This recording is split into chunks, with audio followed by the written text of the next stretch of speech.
আমি আমার বাবুজির কাছে নরকদালানি বাবুজিকে কথা দিয়েছিলাম, ওকে আমি রানীর মতো মানুষ করবো।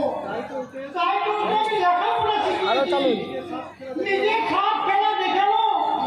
আমি কখনো সঙ্গে নিয়ে ওকে বার হয়নি, কেননা ও যে বেদেবী হবেনি, ও হবে ভক্ত ঘরের রানী। কিন্তু সমস্ত মেয়ে একলা ঘরে রাখতে ভয় হয়, তাই শয়তানকে হাত থেকে বাঁচাতে ওকে আজ আমি সঙ্গে নিয়ে বেরিয়েছিলাম। কিন্তু বুঝতে পারিনি সারা দেশটা আর শয়তান আর জানোয়ারে ভরে গেছে। বেশ, আজ থেকে শয়তানদের হাত থেকে রক্ষা করার দায়িত্ব আমার। আমি এই গ্রামের হাসপাতালে থাকবো, তোমাদের যে কোনো বিপদে আমাকে খবর দেবে, কেমন? আজ চলি, আসি রানী। মানুষ নয় এমন, মানুষ নয়, তুই আর সত্যিকারের ভগবানের দেখা দিয়েছিস। কিন্তু দাদা ওই ভগবান আমাদের মতো গরিব মানুষের কথা মনে রাখবে তো? লাগবে না, লাগবে না। তার সময় কোথায়? তার সময় কোথায় যে তোর খবর রাখবে? ওই ভগবান এখন কি শয়তান। আর ওই বড় লোকে দিলেন না।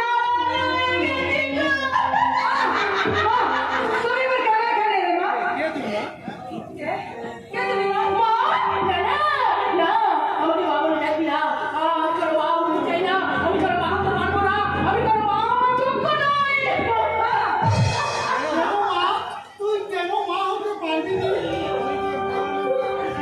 না, না, না, আমি তো বানাই, আমি তো বানাই, আমি তো বানাই রাক্ষসী। তাই যারা আমাকে বাবা বলে ডাকবে না, তারা সবাই শেষ হয়ে গেছে, সবাই শেষ হয়ে গেছে। এই শোন, তোরা যদি আমাকে বাবা বলে ডাকিস, তোরা শেষ হয়ে যাবি। কেন আমরা শেষ হয়ে যাবো কেন? আমি তো বিষ করলাম, আমি তো বিষ করলাম। তাই আমার এই শান্ত নিঃশ্বাসে সব কিছু চুলে পুড়ে একেবারে ছাই হয়ে যায়। আমিও নতুন মাল বিশ্বকপ সামনে খেলাধুলা আমার কাজ, তাই তোকে আমার মায়ের আসলে আমি বসিয়ে দেখবো তোর নিঃশ্বাস আমি পুড়ে ছাই হয়ে যাই কিনা। না, না, আমি পাগল ছেলে না। ও কাজ তুই করিস না। ওরে তুই তো জানিস না। আমাকে আশ্রয় দিলে ওই শয়তানদের কবে পড়ে একেবারে যে তোরা শেষ হয়ে যাবি বাবা। আমাদের তো কিছুই নেই রে মা, কিসের আমরা সম্প্রসারিত হবো? আর যেটুকু আছে সেটুকু যদি যায় তাও চলে যায়, তবু তোর মতো মমতাময়ী একটা মা তো পাবো।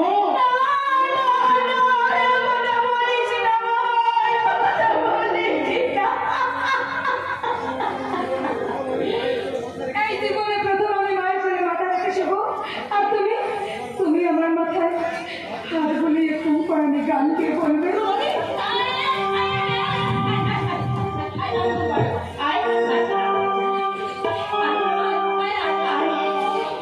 হাজার তারার মাঝে তুই একটি ধ্রুব তারা।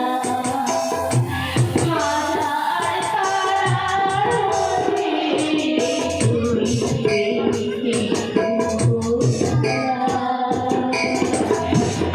আমার সাথে পাহাড় যাবে, আমার সাথে পাহাড় যাবে, তুই এগোলা যারা।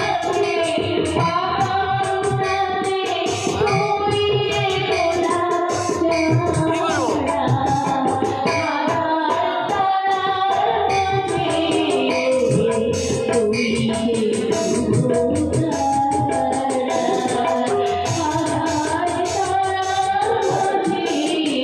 হাজার তারার মাঝে পঞ্চম 35-5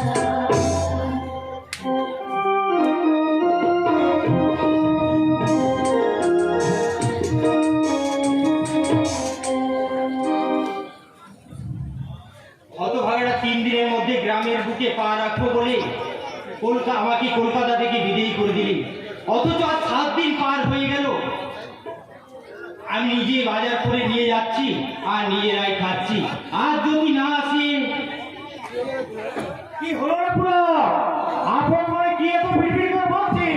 আর বলিস কেন, আর 7 দিন পার হয়ে গেল। এ কি তুই তুই হঠাৎ বিপাশাকে সঙ্গে নিয়ে ওকে কলেজে পৌঁছে দিয়ে যাচ্ছি। বুঝতেই তো পারছিস ভাই, দেশের যে অবস্থা। কিন্তু এইভাবে কতদিন চলবে? কতদিন তুই ওকে এমনি ভাবে কলেজে পৌঁছে দিবি আর বাড়ি নিয়ে যাবি? এছাড়া উপায় কি বল? উপায় আছে দাদা, কি কি উপায় বল? আমি কোনো পড়াশোনা ছেড়েই দিই। না, এটা কোনো বুদ্ধিমানের কাজ নয়। চোরের ভয়ে বাসন না কিনে মাটিতে ভাত খাওয়াটা বুদ্ধিমানের কাজ নয়। তা আমি জানি বলো, কিন্তু কিন্তু এর স্থায়ী সমাধানটা কি? সেটা স্থায়ী হবে অসীম গ্রামে ফেরার পর। অসীম অসীম তাহলে জেল থেকে ছাড়া পেয়েছে আর 7 দিন আগে। আমি নিজে ওর সঙ্গে দেখা করে এসেছি। তাহলে তাহলে অসুবিধা কার বাড়িতে আছে? কবে কবে গ্রামে ফিরবে? এখনো ফেরেনি, তবে 2-1 দিনের মধ্যেই ফিরবে। দাদা, তুই তুই অসুবিধাকে একবার আমাদের বাড়িতে আসতে বল না দাদা। আচ্ছা আচ্ছা সে বলবো কর। ওই দেখ তোর কলেজ দেখা যাচ্ছে। এবার তুই একাই যেতে পারবি তো বল? হ্যাঁ দাদা, আর কোনো অসুবিধা হবে না। এবার এবার তুই বাড়ি ফিরে যা। হ্যাঁ ফুলো, এ ফুলো, তুই বাজারে যাবি তো? হ্যাঁ, বাজারটা করে নিয়ে যায়। যদি হতভাগাটা ফেরে তাহলে চল একসঙ্গে বাজারে যাওয়া যাক। আসি রে বিপাশা। আসি। হ্যাঁ দাদা, অসীমটা বাড়ি ফিরে আসছে আর আমার আমার কি কি আনন্দ হচ্ছে। অসীমটা এসে নিশ্চয়ই যে কোনো প্রকারে কাকিমাকে খুঁজে বের করবে আর তার সঙ্গে ওই শয়তানকে তাকে উচিত শিক্ষা দেবে। নো নো মাই ডার্লিং, আরে আমি তোমাকে উচিত অনুচিত সব শিক্ষা দেব। কাজে তোমার কলেজে যাওয়ার কোনো দরকার নেই। সরে যাও, আমাকে যেতে দাও। যেতে দাও, যেতে দাও বলছি। ছাড়বো নিশ্চয়। তার আগে বলো তো সুন্দরী, এমনি ভাবে দাদার গানে ভর দিয়ে আর কতদিন কলেজে আসবে?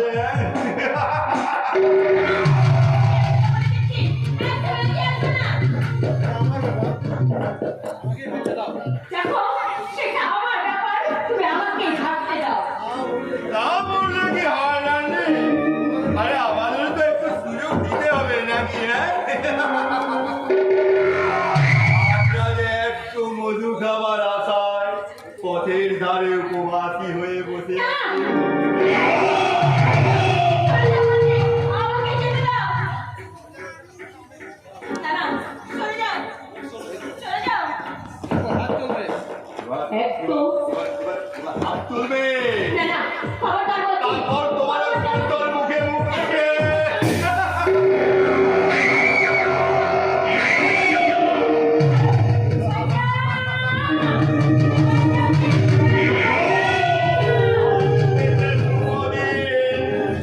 ধীরে ধীরে বহু ভারী আছে দেনা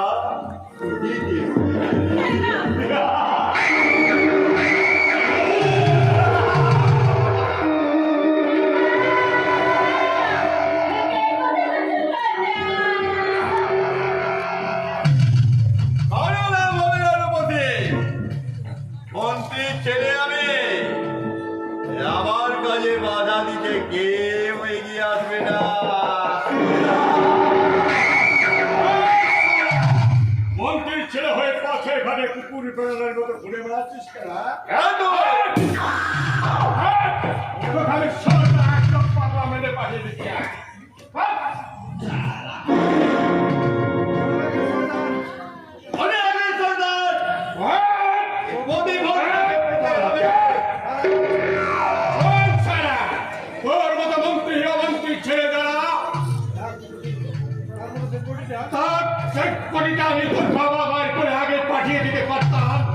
কিন্তু একটা মশা মেরে হাতে আমি রাখতে তাক লাগাতে রাজি নই। তাই তোর জমা হিসেবটা আমার কাছে রইল, সময় মতো খরচ হয়ে যাবে। এখানে তো চেঁচামেচি কিছু শয়তান বাপের কুলাঙ্গার ছেলে, তাই প্রকাশ্য দিবালোকের কলেজ ছাত্রীকে একা পেয়ে নিন নিন স্যার, ওকে অ্যারেস্ট করুন। তা করছি, কিন্তু আপনাকে যেন খুব চেনা চেনা লাগছে, কোথায় যেন। সেটা স্যার পরে ভাবলে চলবে, but now do your duty. Oh sure. সেপাই, অ্যারেস্ট হিম। উনি যা বলছেন সেটা তো আমারও কথা। উনি ঠিক সময় না এসে বললে শয়তানটা আমার। ওকে সেপাই, আসামিকে ধরে নিয়ে যাও। হ্যাঁ হ্যাঁ চলুন, দেখি আপনাদের থানা আমায় কতক্ষণ আটকে রাখতে পারে। যাওয়ার সময় বলে যান, নাম না জানা আগন্তুক বিষাক্ত কেউটের লেগে পা দিয়েছে, আর তার চোবলে নীল হওয়ার জন্য তৈরি থাক।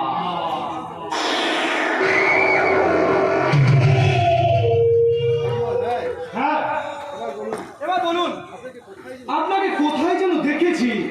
দেখুন স্যার, এই পৃথিবীটা ঘোর এবং সব সময় ঘুরছে, আর আমরাও শেষ সঙ্গে ঘুরছি। তাই ঘোড়ার ঘূর্ণি পাকে পড়ে কোথাও না কোথাও হয়তো। ও ইয়েস, মনে পড়েছে। কলকাতায় ঠিক এমন এক নারীর সম্মান রক্ষা করতে গিয়ে আপনার খপ্পরে পড়েছিলাম, আর এখানেও তার পুনরাবৃত্তি ঘটলো। হ্যাঁ যাও, হ্যাঁ তোমার কলেজে দেরি হয়ে যাচ্ছে, যাও যাও।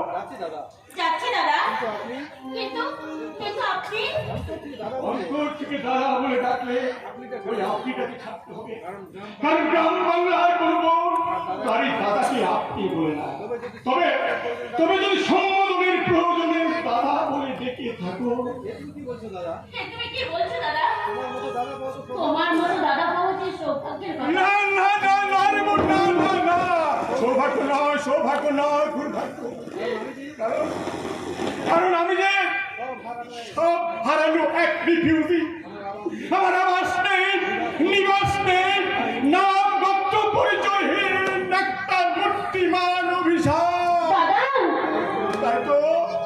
তাই তো আমি হাতে ফিরে হারিয়ে যাওয়া ওগুলো অন্ধকার, ওই সে হেথায় হারিয়ে গেছে কুড়িয়ে পাওয়া হাত।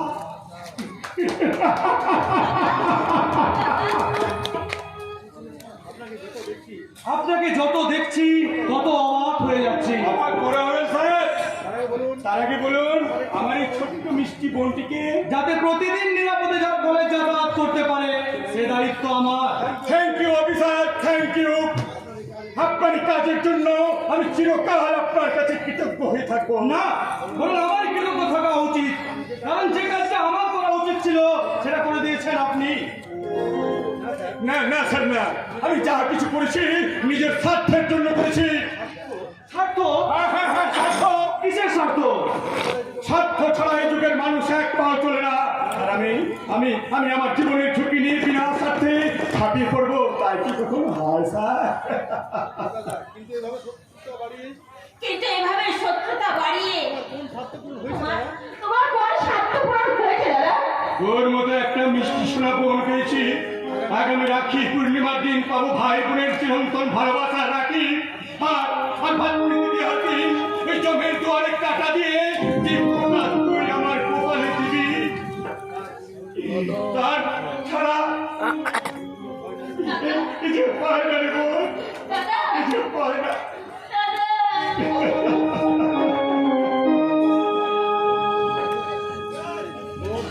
শোন, আর দেরি না করে ওই তোর কলেজ দেখা যাচ্ছে, হ্যাঁ কলেজে চলে যা। স্যার, যে গুরু দায়িত্ব আপনি নিয়েছেন আশা করি তার যথাযথ পালন করবেন। চলি স্যার, নমস্কার। শুনুন, আপনার ঠিকানাটা? নেই স্যার, নেই। এই বর্তমান নগ্ন সমাজের বুকে সবল নিতে আর সব কিছুর সঙ্গে ওগুলো যে পুড়ে ছাই হয়ে গেছে স্যার। পড়ে আছি শুধু আমি একা, নাম গোত্র পরিচয়হীন এক মূর্তিমান শয়তান। আমি বেদুইন, আমি চঙ্গিস, আমি আপনারে ছাড়া কাহুরে করে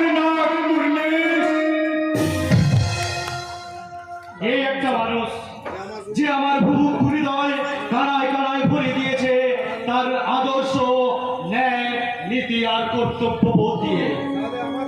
তাহলে আমার দাদার ব্যবহার আপনাকে খুব জাদু করেছে, তাই না? তা তো করবেই, উনি যে জাদু সম্রাট, আর তার এই গুণের পরিচয় আমি কলকাতাতেই পেয়েছি। উনি যদি কলকাতা থেকে আসেন তাহলে ওনার ব্যাপারে বিচিত্র করলেন না কেন? এটা যে আপনার ডিউটি। ডিউটির কথা ভুলে গিয়েছিলাম যখন দেখলাম পরেই তার দাদার কোট ভালোভাবে নিলই না। আপনি আমাকে খোটা দিচ্ছেন? না, বাস্তব সত্যটা মনে করে নিচ্ছে। যাক শুনুন, আপনি এখন কলেজে যান, ছুটির পর দুজন পুলিশের সঙ্গে আপনি থানায় যাবেন, সেখান থেকে আমি নিজে গিয়ে আপনাকে বাড়ি পৌঁছে দেবো। কেমন? চলি, নমস্কার। ছোটবেলায় খেলার ছলে আমি জীবন কপালে একটা আমি আঘাত করেছিলাম, ঠিক সেই রকম ডাকছে যে দারোগা বাবুর কপালে। তবে তবে কিনা না না না, তার কি করে সফল হয়? সে তো কবেই শয়তানের রোষানলে পুরী ছাই হয়ে গেছে। তার তার সম্পূর্ণ সব যে তার সঙ্গে সঙ্গে শেষ হয়ে গেছে। আমার আনন্দ খুশি গান সব একেবারে শেষ হয়ে গেছে। কিছু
সবার কণ্ঠ থেকে ওই হাসি গান করে নিয়ে বসিয়ে দেবো একটাই শব্দ, শুভঙ্কর না।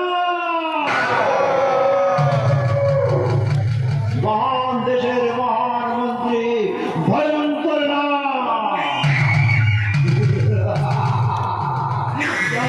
দেখছো বলে শ্মশান যাত্রা।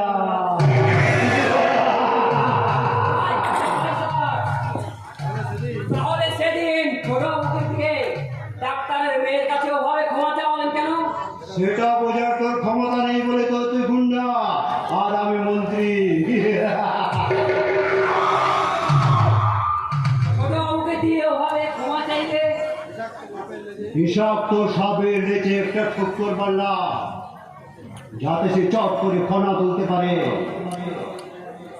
যাতে সে হয়ে উঠতে পারে বাপ বা বেটা, সুমঙ্গনাদের চেয়েও আরো বেশি ভয়ঙ্কর। সত্যি সত্যি স্যার, আপনি নেতা রূপে ভগবান। ইয়েস, তাই আমাকে ওই ভগবান সেজেই থাকতে হবে রে, কারণ আমি যে দেশের জনবরণ্যে মন্ত্রী, অসহায় দরিদ্র জনগণের ভোটে নির্বাচিত জনগণের পরিত্রাতা, তাই সব জায়গায় ছোবল মারতে নেই। ছোবল মারবে আমার ওই কালকে উঠে ছেলেটা, আর সেই ক্ষতস্থানে পরে দেব আমি, শুভঙ্কর না। পায়ের ধুলো দিন স্যার। আরে এই যুগের স্বর্গে যেতে গেলে আপনার মতো ভগবানের পায়ের ধুলোই তো দরকার। তাই বলে পায়ের নিচে থাকতে চাস না, মনে রাখিস তোরাও কিন্তু মানুষ। তাহলে এখন কি করবো স্যার? মদ এগিয়ে রেখে রাস্তা পরিবর্তন করে দে। বুঝতে পারছি না, মদ এগিয়ে রেখে রাস্তা পরিবর্তন করে দে। আজ থেকে চকচকে পোশাক পরে তুই হবে আমার বিয়ে, আর আরো হবে আমার সেক্রেটারি। তাহলে তাহলে স্যার আপনার পথের কাটাগুলো ঠিক কি হয় স্যার? অতি সন্তর্পণে, অতি সন্তর্পণে। বাঘ যেমন জঙ্গলে মানুষ না, ওইভাবে তোরা তোরা খুন করবি, তোরা খুন করবি যেমন সাদা কাগজে, সাদা পোশাকে দাগ না লাগে। তোরা ধর্ষণ করবি যেন কোনো সাক্ষী না লাগে, কারণ জনদরদি মেয়েটা। কিন্তু স্যার, আপনার সেই জনদরদি মেয়ে সাদা পোশাকে কালি ছিটিয়ে দিয়েছে না। তোর কোথাও কিছু একটা ভুল হচ্ছে আলম। বাঘের বয়ে বাস করে বাঘের পেছনে কাঠি দেওয়ার সাহস হতে পারে না কেন? কিন্তু হয়েছে স্যার, হয়েছে। আমাদের ছোট বাবুকে অ্যারেস্ট করে What? আমার ছেলে অ্যারেস্ট হয়েছে? কোন ছোড়ের বাচ্চারা তবে সাহস? বল, কষ্ট করে আছিস কেন বল আমাকে? হয়তো নন্দনপুর থানার এই নতুন ওসি নির্মল সাহেব। নন্দনপুর থানার নতুন ওসি মরণ তার মরণ পাকা জগৌ, তুই ওখানে কি করছিলিস? তুই ওখানে কি করছিলিস? দাদা দুটো কেটে দিতে পারলি না? সে চেষ্টাও করেছিলাম স্যার, সে চেষ্টাও করেছিলাম, আর ছুটে গিয়েছিলাম থানায়। থানায় আমার মুখে সব কথা শোনার পর আমাকে থানা দিয়ে বের করে দিল। ভালো করেছে, ভালো করেছে, বুঝিয়ে দিয়েছে যে তার মরণ বেশি দূরে নয়।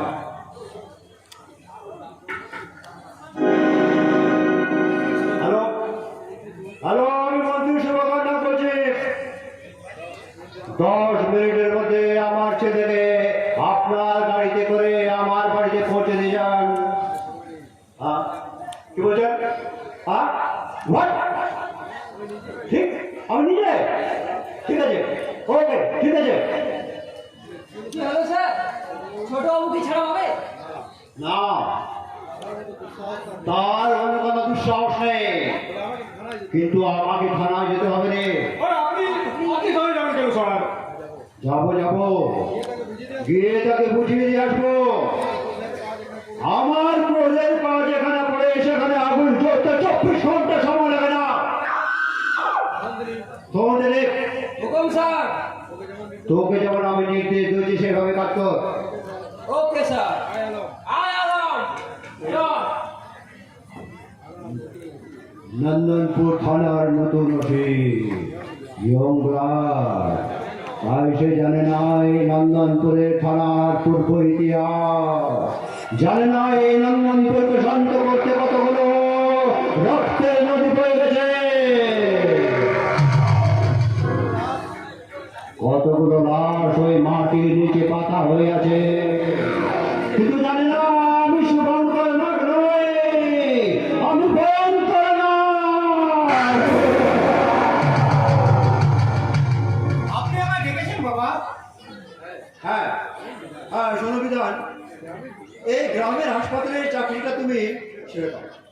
সরকার তোমাকে এখানে কতগুলো টাকা দেবে না, তার চেয়ে কলকাতায় তোমার একটা নামী হসপিটাল করে দিচ্ছি, সেখানে গিয়ে হয়তো অনেক বেশি টাকা রোজগার করবে, কিন্তু গ্রামের এই অসহায় নিরন্ন গরিব মানুষগুলোর সেবা করার সুযোগ আমি পাবো না বাবা। গরিব মানুষের সেবা? নিশ্চয়।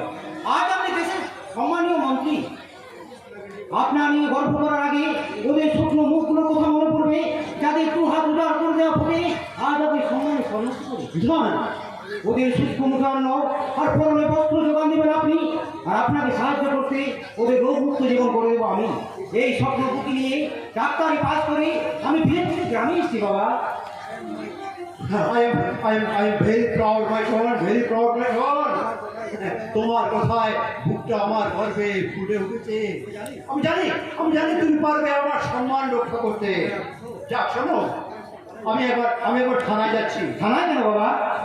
এই কথাটা জিজ্ঞেস করতে তো লজ্জা হওয়া উচিত ছিল বটে। হ্যাঁ না, কি বলতে চাচ্ছি? ঠিকই বলছি, যে বড় ভাই হয়ে খোঁজ রাখে না যে তার ছোট ভাই হাজত বাস করছে, তাকে আর কি বলবো বলতে পারি? আজব বাস, তার মানে নিশ্চয়ই কিছু অন্যায় করেছে। কি করেছে না করেছে সেই হিসাবটা না হয় পরেই হবে। দেখি তুমি ওসিকে ভালো করে বুঝিয়ে দিও যে সাহসের উৎস কি যে একজন মন্ত্রীর ছেলেকে অ্যারেস্ট করে জেল হাজতে রাখে। কোন সাহসে? আইনের চোখে সবাই সমান হেনা, সেখানে মন্ত্রীর ছেলে আর এই সাধারণ মানুষের মধ্যে কোনো প্রভেদ নেই, অন্যায়কারীকে সাজা পেতেই হবে। তা আমি জানি না বয়, তা আমি জানি, সেই জন্য তো আমি নিজে থানা যাব, তারপর সব থেকে বিচার করে তবে আমি নিজের ডিসিশন গ্রহণ করবো। আমরা যে আইনের রক্ষক, আর আইন আমরা তৈরি করি, তার রক্ষক আসলে হচ্ছে পুলিশ। একজন দেশভোগ হয়ে, সেই দেশভোগ হয়ে আমি তো তার অবমাননা করতে পারি না। ড্যাডি, তার মানে তুমিও চাও যে ছোটদা জেল হাজতে বাস করুক? যে নয়, বল সংশোধনাগার। সে যদি প্রকৃত অন্যায় করে থাকে তাহলে ওখানে গেলে তার চরিত্র শুদ্ধি হবে। না, ওই জায়গাগুলো গরিব ছোট লোক খেটে খাওয়া মানুষের জন্য, আমাদের মতো নেতা মন্ত্রীর ছেলে মেয়েদের জন্য নয়। তার মানে আমাদের হাজার অন্যায় দেখো আইন আদালত লোক দর্শক হয়ে থাকবে।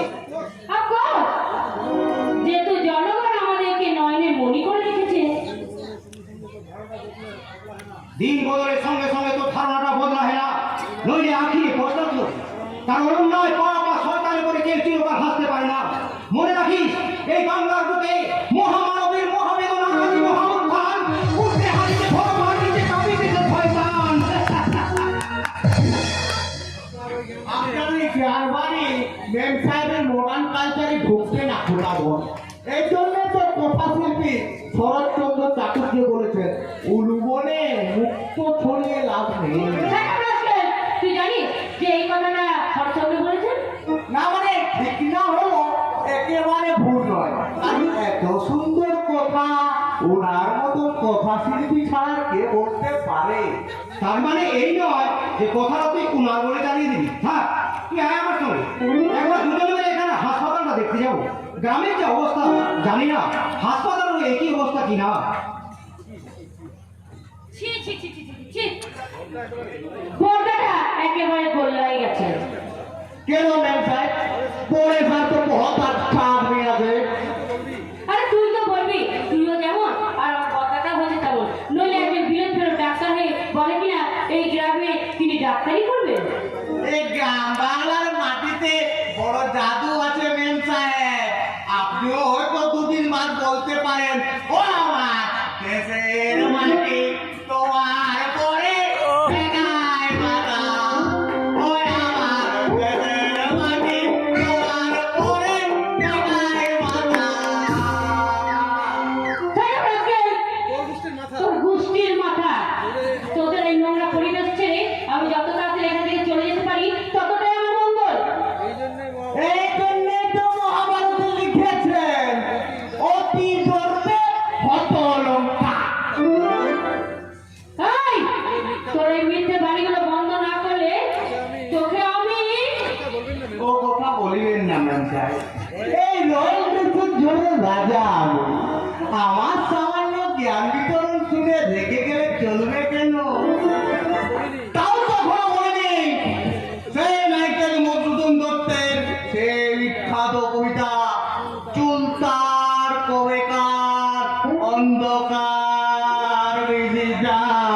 আমার নেশা। আর আমার সামনে আর দ্বিতীয়বার যদি ওই জ্ঞানের বাণী উচ্চারণ করি তাহলে কলকাতায় যাওয়ার আগে তোর ওই জ্ঞানের ভান্ডারটা, সরস্বতী ভান্ডারটা আমি গুলি করে ভেঙে মুচড়ে দিয়ে যাবো। কথাটা খুব ভালো করে মনে রাখিস। প্রেম সাহেব রেগে গেছে। ওনার মতো ভুলভাল ইংরেজি বলে নিজেকে শিক্ষিত বলে জাহির করবার মেয়ে এ সমাজে অনেক পাবে, কিন্তু বাংলা বলে বাংলার কবিকে সম্মান জানানোর মানুষ খুবই কম। কারণ বাঙালি যে আসল ছেড়ে নকলের পূজারি। আমার বাবাকে ভাত না দিয়ে শ্বশুরকে দিতে পাঠায়, আর শাশুড়িকে পায়ের ধুলো পেট ভরে খায়।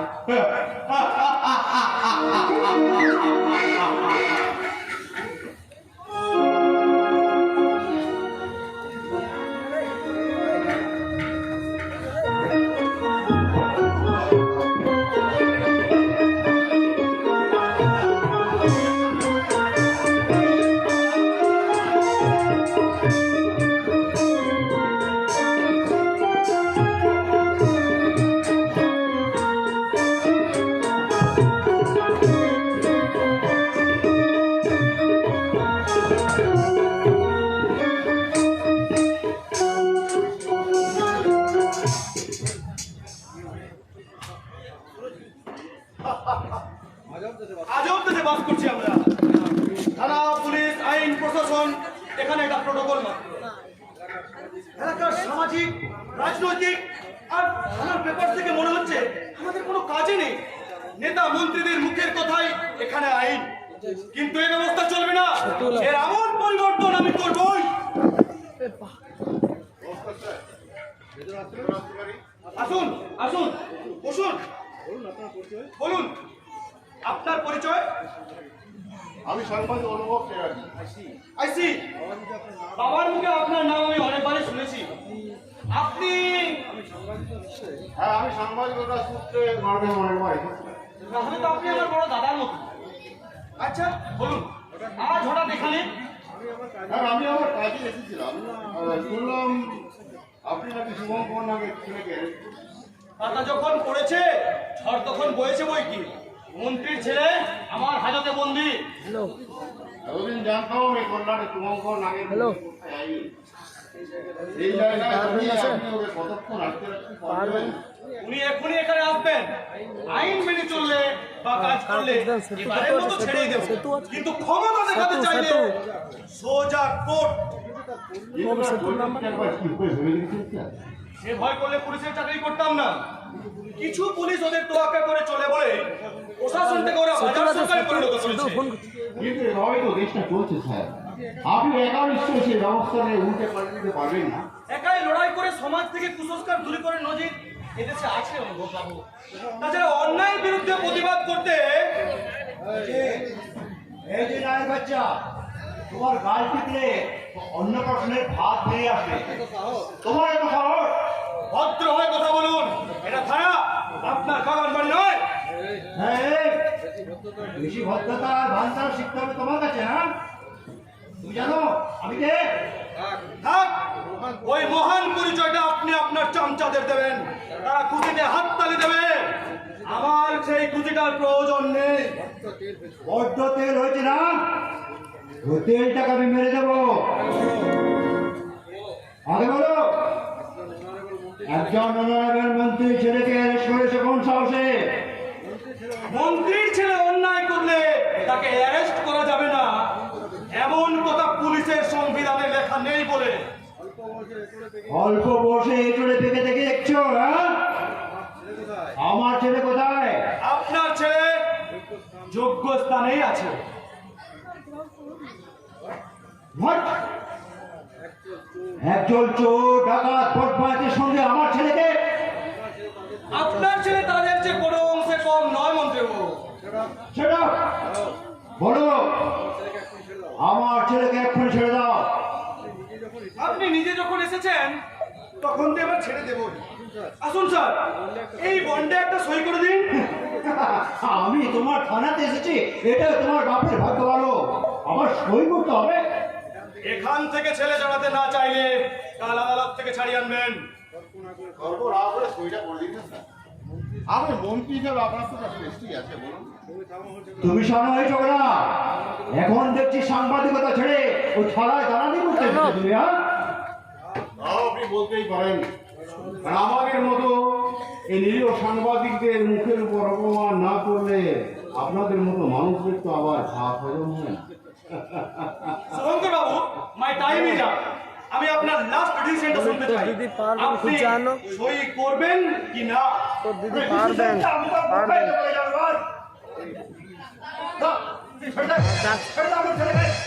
আর ডাকছে তো দিদি ডাকছে। শুভঙ্কর বাবু, সাহস থাকাটা ভালো, কিন্তু বাড়াবাড়িটা শুভ লক্ষণ নয়। স্যার না মানে আমি যে অন্যায় আপনি করেছেন তাতে এখনই আপনাকে আপনার ছেলের সাথে আমি লকাপবন্দি করতে পারি।